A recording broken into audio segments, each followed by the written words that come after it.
You are still praying, but something in you has gone quiet. You still believe, yet you feel yourself drifting, and you cannot name when it began. You wonder if God's silence is doing something to you that you didn't consent to. You wake up and move through your day with the language of faith still intact, but inside there is a thinning, not rebellion, not disbelief, just a slow loosening of attention. You tell yourself it is just a season, that God is testing patience. But the longer the silence stretches, the more your obedience feels mechanical.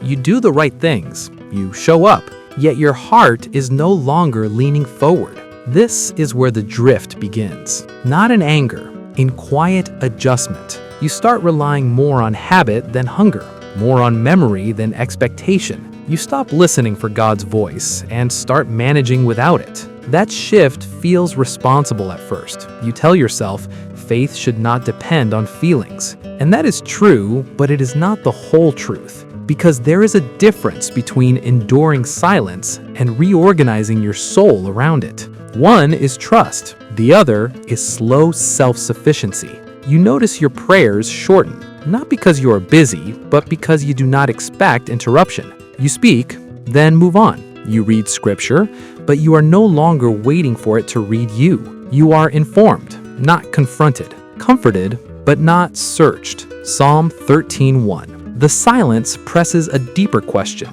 Not where is God, but what am I becoming while He is quiet? You begin to make emotional decisions without prayer. Small ones at first, then larger ones that shape your direction. You stop bringing your disappointments fully to God. You carry them privately as if they are too repetitive to mention again, as if honesty has an expiration date. This is not rebellion, it is fatigue. And fatigue, left unattended, will rewrite your loyalties. You tell yourself, God understands, and He does. But understanding is not the same as endorsement. There is a temporary relief in lowering your expectations. The ache softens. The silence becomes easier to tolerate. But something else grows in that space, a subtle independence, a quiet assumption that you must now carry what God once held for you. Isaiah 30:15.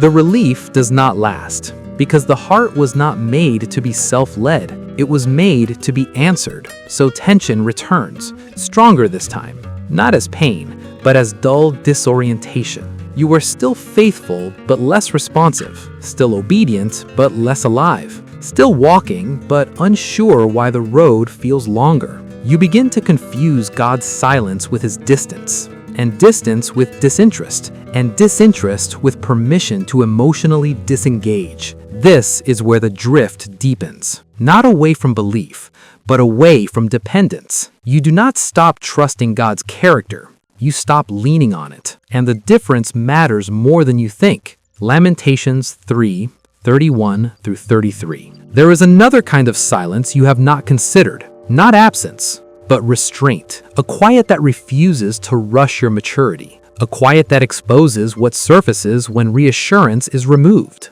God's silence is not neutral. It reveals. It shows you where your faith has been fed by clarity instead of commitment. The question is not whether God will speak again. The question is whether you will still be listening or merely functioning when He does. Here is the tension you cannot escape. Silence will either train your trust or train your control. It cannot do both. Temporary relief comes when you realize this drift is not final. It is detectable, and what can be detected can be resisted.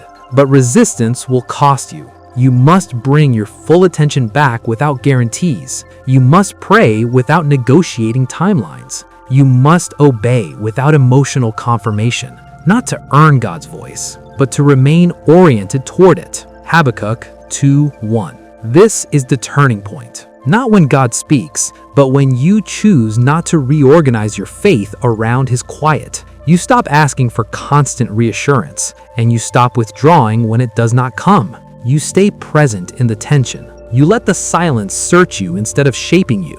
You let it expose impatience, control, and hidden conditions, and you bring those into the light. The final clarity is this: God's silence is not the enemy of your faith. Your drift during the silence is. You are not being abandoned. You are being invited into a deeper obedience. one that does not depend on explanation. So remain, not passive, not numb.